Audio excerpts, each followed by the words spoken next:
Namaste, everyone. ChristianRLong, giving you a big and beautiful shout out on this Tuesday afternoon here in Denver, Colorado. And I have with me for the Mahatma project, Grace Juba. Hey, Grace. Hello. And for those of you who do not know, the Mahatma project is spreading the message of great souls doing great work. Now, Grace and I literally just connected officially for the first time a few minutes ago, but I like her story. Her and I connected on Facebook probably about a year and a half ago. And what I noticed about her post more so than most other people is that she had a lot of enthusiasm and she seemed to be everywhere. I think she was like in 190 countries or something like that, because every picture seemed to be somewhere different, at some night event, some day event, some afternoon event. But what I noticed is that all of the comments that she put is about supporting the other people that are in the picture with like hopefulness and enthusiasm and encouragement and joy. And you know how typically, not all of us, but typically in the social media sphere, we have the public persona and we have the private persona, and they don't seem to match. But what I noticed about Grace is there was some level of matching, some level of congruency of her personal or her public persona and her personal persona. And I like that, right? So usually when we do the Mahatma project and we do the interviews, it's typically somebody much older, much more experienced, much further down the road of what they're looking to accomplish and who they're helping and who they're assisting and how they're spreading light around the world. But Grace, because of her enthusiasm and because of her newness on the path, I wanted to get a different perspective from her. So Grace, I give you the first 5 or so minutes to give a little bit about your background, who you are, what you're about, and then we'll go into the questions. Great. Thank you so much, Christian. I'm very grateful that you have me here on this show. This is a very exciting event for me. It's actually the first time that I've been interviewed, so this is really cool. Bam, bam, bam. Yeah, so my background, I am 25 years young now, and I live out in Northern California.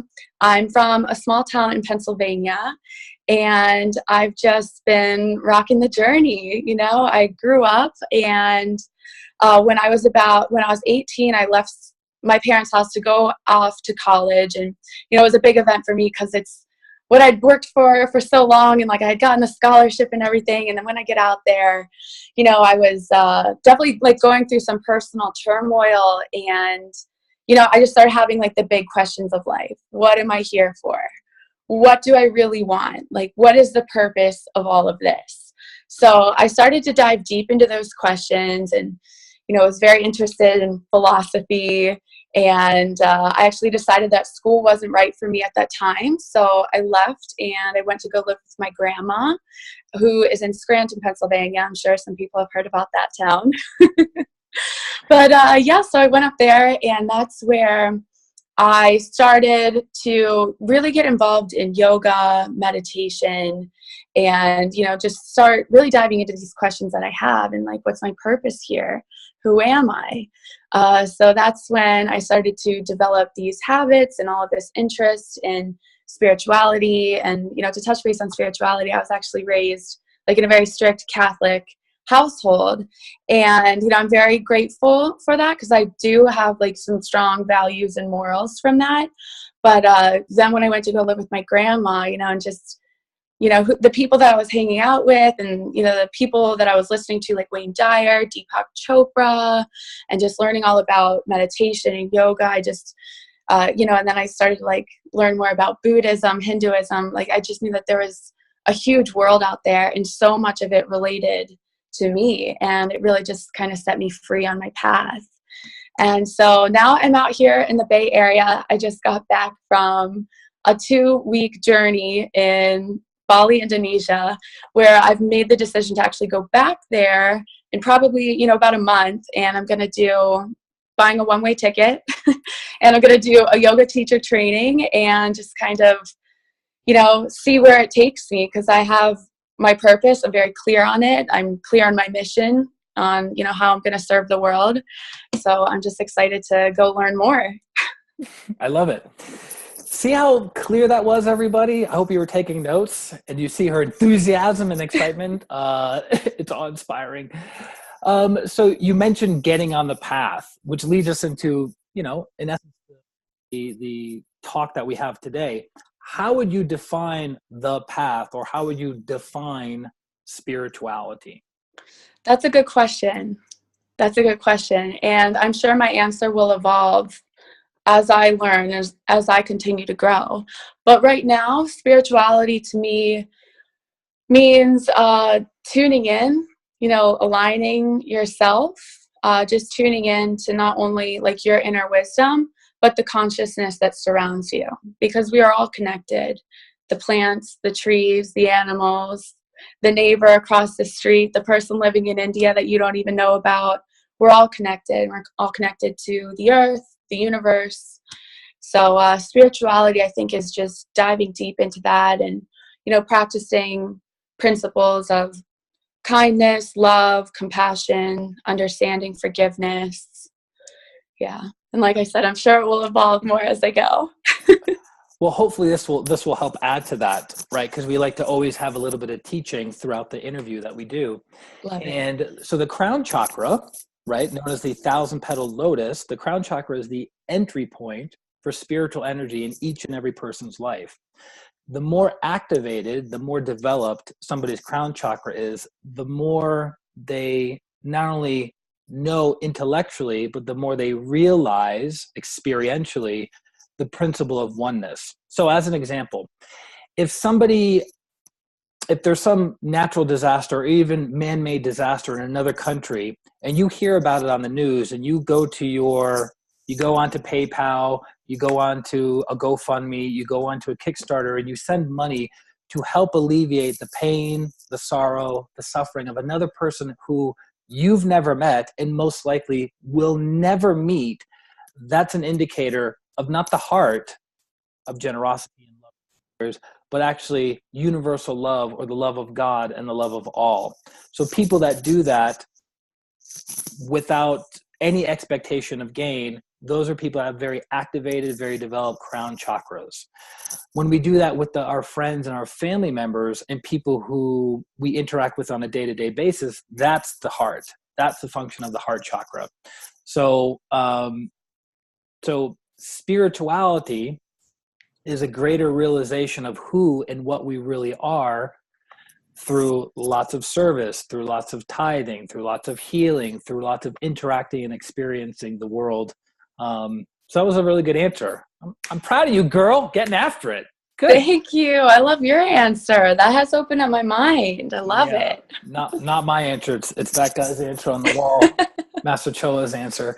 So so that leads us into the question about which you're a candidate for. It's now that you know there's something called the spiritual path, and now you know that there's all these books, all these CDs, all these seminars, all these classes, all these spiritual teachers from around the world, all of them teaching different things for different purposes. How does one on the spiritual path discern, meaning to judge something correctly? How do you discern whether that's right for you or not right for you? Right. So like you said, there's so many different teachers, so many different teachings, but that's where it's really important to tune in with yourself and to know what your values are. So when it comes to, analyzing or, just researching or checking out someone else's teachings and seeing like, does this align with me? You have to know what your values are first. So, for instance, my values are love, compassion, transcendence, impact, and leadership. And I have to make sure that whatever I'm going to be focusing on, that they align with that. And they don't have to align perfectly, but they need to align in a way that it will help my values grow and it will help my mission grow. So it's really just about tuning into yourself and, checking out where that person is, where they're headed, like what their ultimate mission is, and see if it matches with yours. Okay, beautiful. So alignment, I like that. As an example, right? On the spiritual path, we come across many people who claim to be psychics, mediums, clairvoyants, people who can see energy, people who can talk to the dead, people that can do all kinds of, they're called siddhis or yogic powers. If, for instance, somebody comes up to you and says, your great-great-grandfather is telling me, has a message for me to you that you need to, you're doing right now and do this thing. How would you know if that's accurate or inaccurate? Well, that wouldn't be the message that I'm listening to. I would instead tune into me and also take notice of everything else that's going on in my life. You see, when I know when I'm on track, and I know when I'm doing like amazing things, when I know like I'm in my lane. And the more synchronicities that I see, and once again, I really tune in, I stay very aware of how I feel about them, you know, the kind of thoughts and feelings that they're bringing up for me. And even more than that, like it will even go as far as to my dreams. Like I'm very conscious of those. So that's what I listen to. I love it. Beautiful. Discernment, super, super important. We are our own best gurus. So I love that. Yes. Very well said. Another way of practicing discernment on the spiritual path, because it's one that I see as extremely important for every spiritual practitioner on the planet, is number one, looking at the track record of the person who's telling you something, right? So if they have a track record of properly guiding people and helping people to live higher qualities of life, maybe you can listen to what that person's saying. Also, if you cannot validate what somebody is saying, you can take it as temporary truth. So take what the person's saying, use your mental faculties as best as you can, break it down, go, does this make sense? Does this make sense? Does this make sense? And if it does, follow the instruction, get some feedback. And if the feedback is positive, then keep following the instruction, keep following that teacher. But again, any school that is worth its salt, any teacher that is worth his or her salt, will always give you freedom to think how you choose to think. They will give you the teaching, they will give you the instruction, and then it's up to you to follow that or not. But any school that says you have to do it this way or else, maybe not the best school. Yeah, I would absolutely agree with that. Mm-hmm. They're supposed to give you, you know, the tools, the resources, and then it's up to you to do the work. Correct. Always is. They point to the path. It's our job to walk the path. Yes. This was actually, when I was writing up the questions, this made me laugh so hard because I remember doing a post on this like 3 years ago. But why do you think, because you grew up with technology, you grew up with social media, right? So why do you think that a cat video of knocking a remote control on the floor gets 90 million views, but say a great spiritual teacher or great spiritual teachings or even teachings on personal development has maybe 10, 15,000 views? Why do you think that is? I think that there's a shift happening right now. I think that there is a huge awakening going on where people are, you know, realizing that the cat videos, okay, this, how much value is this really adding to my life? And that value that I'm getting from it, like how much can I actually turn into value for others? You know, so I think that we've been a little sleepy, but like I said, I just think that there is a huge shift happening. I mean, the people that I come across these days, you know, it's people like yourself, and I just attended this whole convention in Bali of 100 people that are all focused on conscious leadership. So people are waking up. People are starting to expand their minds, you know, step outside of their comfort zones and just go out there and be a platform for other people and teach these great teachings. So I like to focus, you know, as much on the positive as possible. I think that what you focus on grows. So I guess I really can't answer your question, you know, about like why someone does, you know, look at more cat videos. But I think that, you know, like I said, they're just a little sleepy, but I'm also extremely optimistic for where we're headed as, as our culture is growing as a society, I just, with all the movements that's going on with yoga, I mean, there's traveling yoga festivals, there's traveling spiritual festivals and ceremonies. So I think that people are waking up. Which actually, I like what Grace was saying about positivity. So how many of us want to be more positive in our day-to-day lives? I know I do. I know most people watching this do. Grace, I don't know, we're all trying to keep up with her at this point. There's a chakra or energy center located in the body that many people don't know about. It's called the spleen chakra. So if you touch your lower left rib, there's an energy center right next to the physical spleen called the spleen chakra. Now, why is in the this back? Sorry to interrupt. Front and the back. Okay. And why is this important? Well, and we'll get into this in a second. The reason the spleen chakra is important is because it deals with absorbing and metabolizing air prana or air energy. So whenever, in 100% of cases in our experience in pranic healing, 100% of cases, people who are depressed and people who have a pessimistic outlook on life, the spleen chakra is not functioning properly. It's very heavy, it's very congested, and it has a lot of cords from other people and other places connected to it. So people who are optimistic, people who have a positive viewpoint on the world, their spleen is relatively big and relatively clean, and they're able to feed a lot of energy or prana to other people. So if you are a therapist, a counselor, a coach, a healer, a doctor, a nurse, people that come to see you are plugging into your spleen and pulling energy and increasing their own vitality, because that's the dynamic of human beings, right? Whenever you talk to someone, you're creating cords. Whenever you have sex with someone, you're creating cords. Whenever you're learning from somebody, you're creating cords. Nature of human beings. And so the spleen is very, very important to keep clean and to keep strong. People who have very, very big, healthy spleens are typically athletes because they need a lot of energy, a lot of prana to do the work that they do. So in general, not in all cases, but in general, their spleens are very big and very clean. So if I had to guess, I haven't scanned or felt the energy of Grace's spleen, but I'd be willing to bet it's pretty big and pretty clean. So.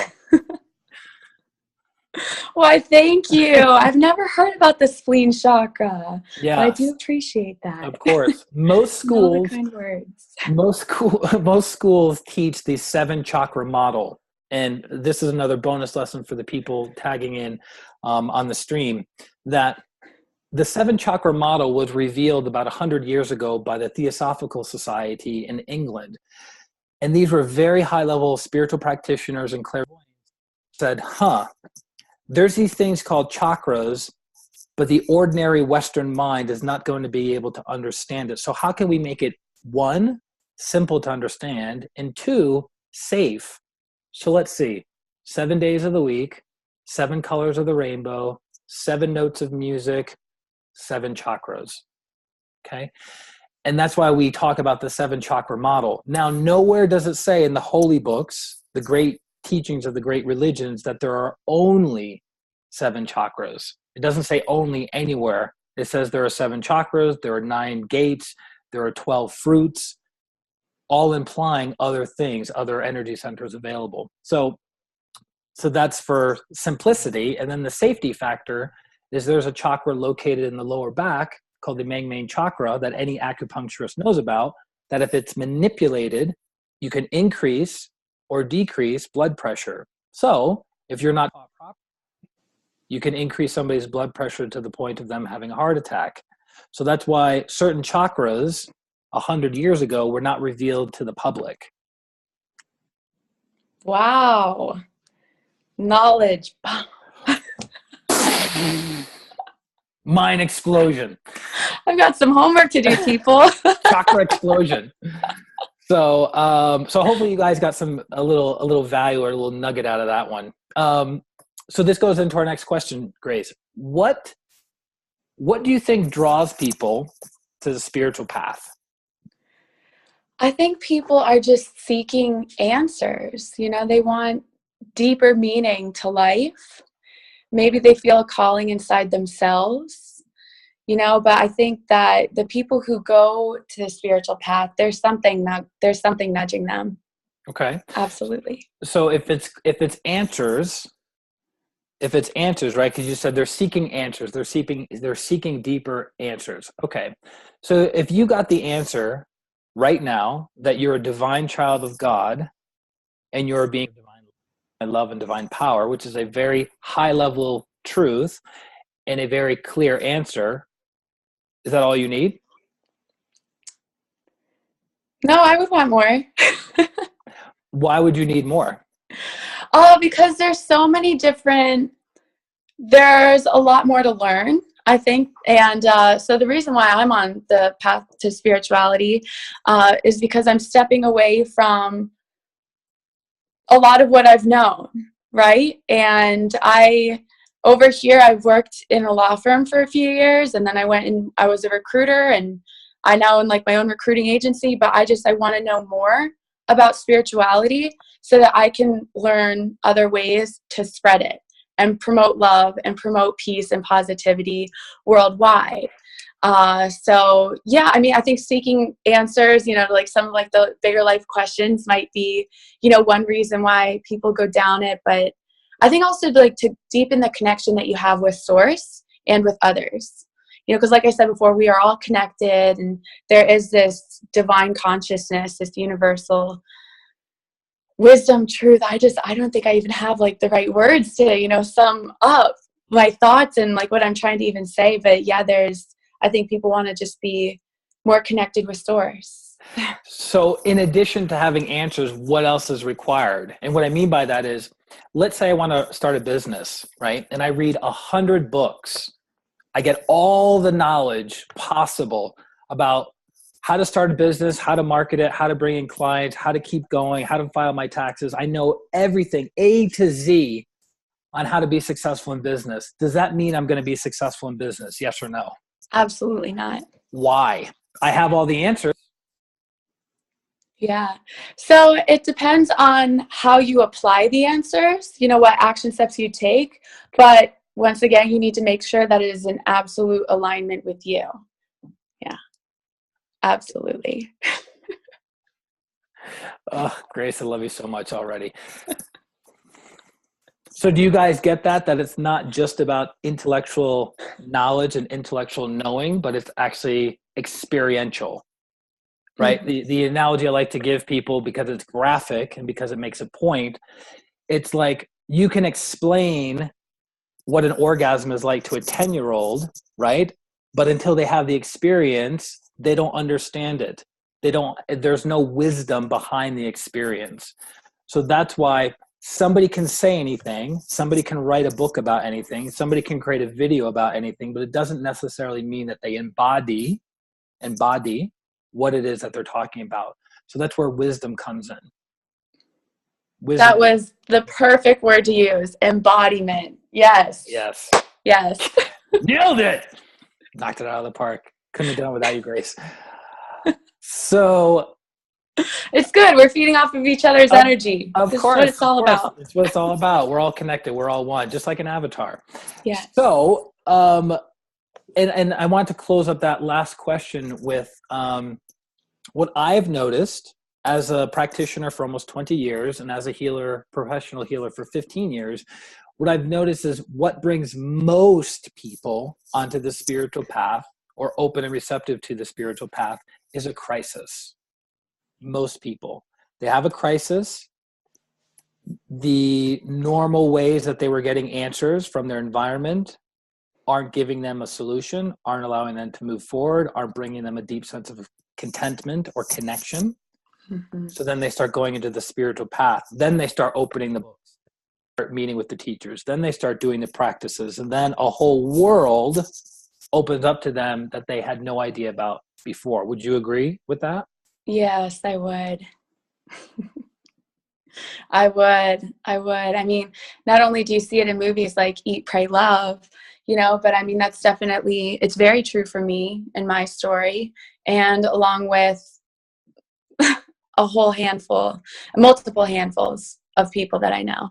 Mm-hmm. Multiple handfuls. See that, folks? So that's what typically gets people on the spiritual path, is crisis. And you know why? The higher soul, our higher soul, is always whispering and always pouring down knowledge and wisdom and blessings and good energies. But because some of us are so thick and so dense that we need a crisis to happen in our lives, so we open up, so we become more receptive to the message that has always been pouring into our lives, right? So it's unfortunate that we have to typically hit rock bottom before we're open and receptive to moving our lives forward in a better way. So just to follow up on that, though, I actually get it. I have been able to cultivate a lot of gratitude for when the crises did happen in my life, because I started to look at it like, okay, like this big, beautiful house that I built up, like I'm just going to like destroy it, knock it down, and like start from scratch, like that's how I like envision myself when I was going through like a lot of the healing and, learning all these different ways of life. But then it's like, it's really cool because then you get to consciously decide how to build this new house, that you're living in, that you're using to like get even closer to source. So it's really cool. It's all how you look at it. So the energy that Grace is referring to, guys, is called the energy, which is the creative destroyer. The creative destroyer, and how that looks like from a simple example is, if you have a kitchen and you're looking to restore your kitchen, you have to destroy the old kitchen, the old cupboards and counters and everything, and then you restore that area with new cupboards, new counters, new appliances. But you have to get rid of the old before you can accept the new and adopt the new. So it's the same way with our limiting beliefs, our calcified ideas, our negative programs about life. Is the Lord Shiva energy, will, needs to come in, divine will needs to come in and destroy the old way of thinking, the old way of feeling, the old way of being, in order for us to be renewed and restored into our brighter version of who and what we really are. Yes. So, good job, Grace. You too. You have an amazing gift at being able to put things so eloquently. It's my ninja power, folks. I try to exploit it. So you covered this a little bit before we started the recording, but I'll ask it again and maybe you'll change your answer. So who would you consider one of your greatest spiritual mentors that got you onto the path? Oh, yeah, definitely my grandma. Yes, my grandmother. I call her Nana. I actually call her Magic Nana. But when I went and lived with her, it was a really unique experience because a lot of the other people in my family would say that she's crazy, that she's woo-woo, And so then I went and lived with her, and I'm like, what are you talking about? She just has angels and fairies and crystals all over her house, and it's actually kind of charming and it feels really positive. So I like it, and then she would host like meditation circles. And then at first I resisted. I was like, no, my whole family says that they're woo-woo. I shouldn't do it, but then like I like started hearing them. I'm like, wait, they're talking about like positive stuff. Oh, they're laughing, So I got into it, and thank the Lord, thank the universe, thank everything that I finally surrendered to that. Cause like, it just brought me so much peace and love and healing and so much wisdom. It really taught me a lot. So she's probably like the number one. The number one. I love it. And that's the beautiful thing. Our higher soul will use any person, any means, any book, any video, any way to hook us onto the path so we become better people.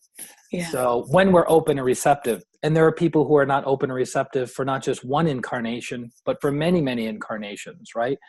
And we have to bless those people, have compassion for them, and hopefully one day they'll wake up and be in alignment with their deeper calling. Yes. Connected to that, you mentioned that book, and I'm sure other people will get tremendous value out of that book as well. What was the book that shifted you from darkness to light? Oh, yes, the book. It's called How to Live a Happy Life, and it's this little blue book, and it has a yellow square on the front, and the words are written across it like that. I'll have to, unearth it, and then I could post some pictures of it. I could send that over to you. But it's all rooted in Buddhism and it's really a phenomenal book. You just open it up and like there's different quotes in it. And yeah, it really changed me. One of the quotes that changed my life was, and it was like in a very deep and dark time. You know, I remember like laying on my bed and I just remember thinking, I just want to die. Like, I don't like my life. Like, God, can you please just like end my life? Like, I'm having a horrible time here. I don't want to live anymore. And there's just like this little voice in my head. It was like, okay, this isn't what you're here to do.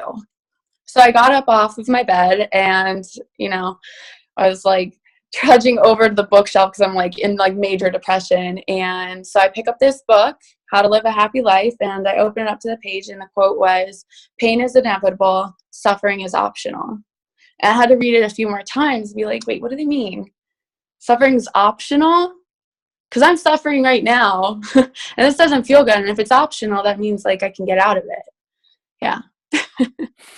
So that was a very, huge turning point for me. Love it. Having that book. So that would be a book, guys, that we could recommend. By the way, we have to realize that when spiritual teachers, gurus, great beings write these books, that there's literally light built into them.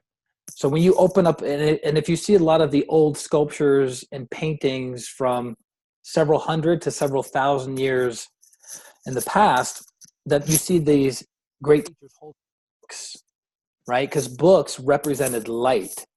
So when you read a book from a great teacher, a guru, what have you, you're actually absorbing light. And what is a guru? Guru means dispeller of darkness. So as you're reading great teachings and from great teachers, their light of their consciousness, because they're in greater alignment in most cases than we are, they're dispelling our darkness, our ignorance. Darkness is ignorance. So they're dispelling it. So as we're reading, like the quote that Grace just shared with us, that was light that went into her life that dispelled the darkness temporarily for her to get out of her funk, to move her life forward and to be the big, bright, shiny star that she is right now, right?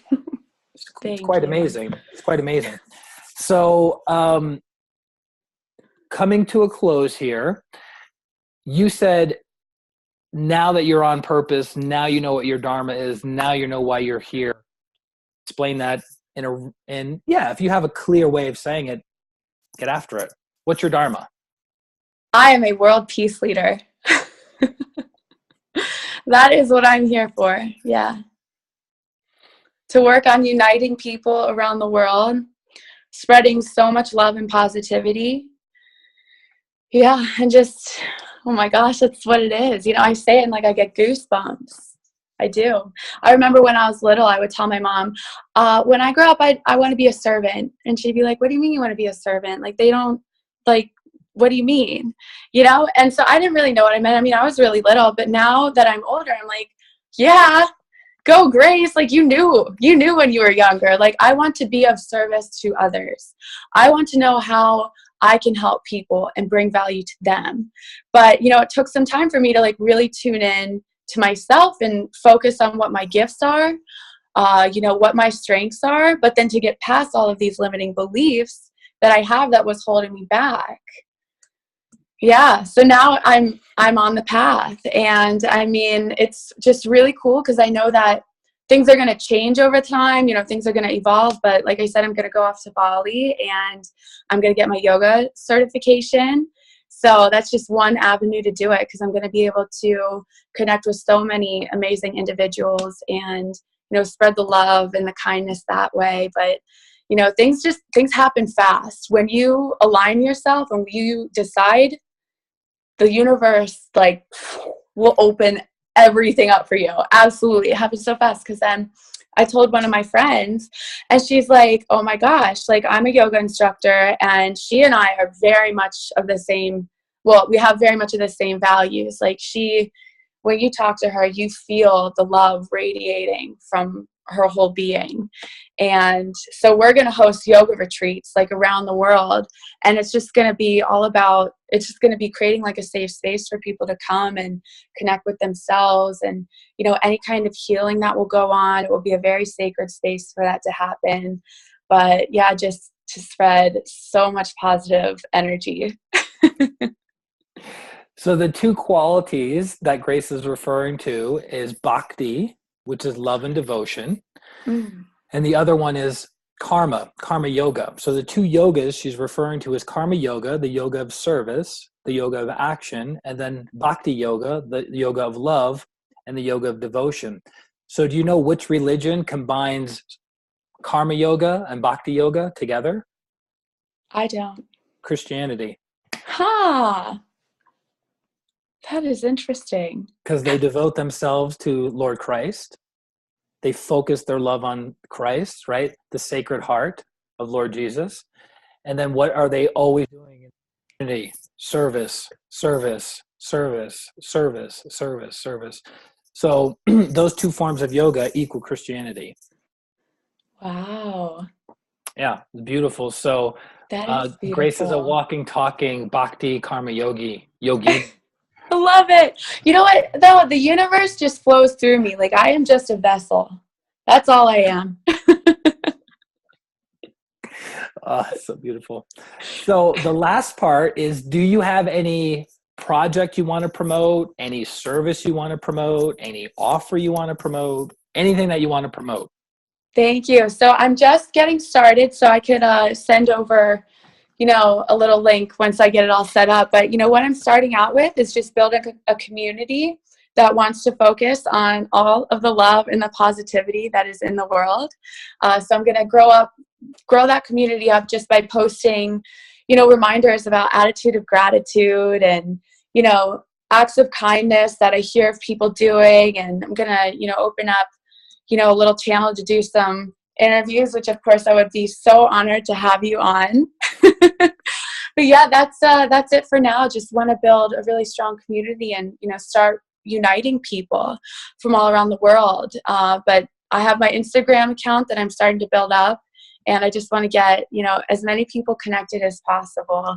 And how do they find you on Instagram, Grace? My Instagram name is I Am Grateful Grace. I Am Grateful Grace. You guys got that? Make your notes. Good. Do you have any final Yes, and then words? of course in a few weeks or a few months, we can, then I would absolutely love to have people to come do the yoga retreats with me and Katarina. See how she promoted that? Real slick, real easy, Love it. Super good. Any final words, my dear? For the listeners? For the I am viewers? just so grateful, and I feel so honored to have you, to be able to share this space with you. So thank you very much. Of course, my pleasure.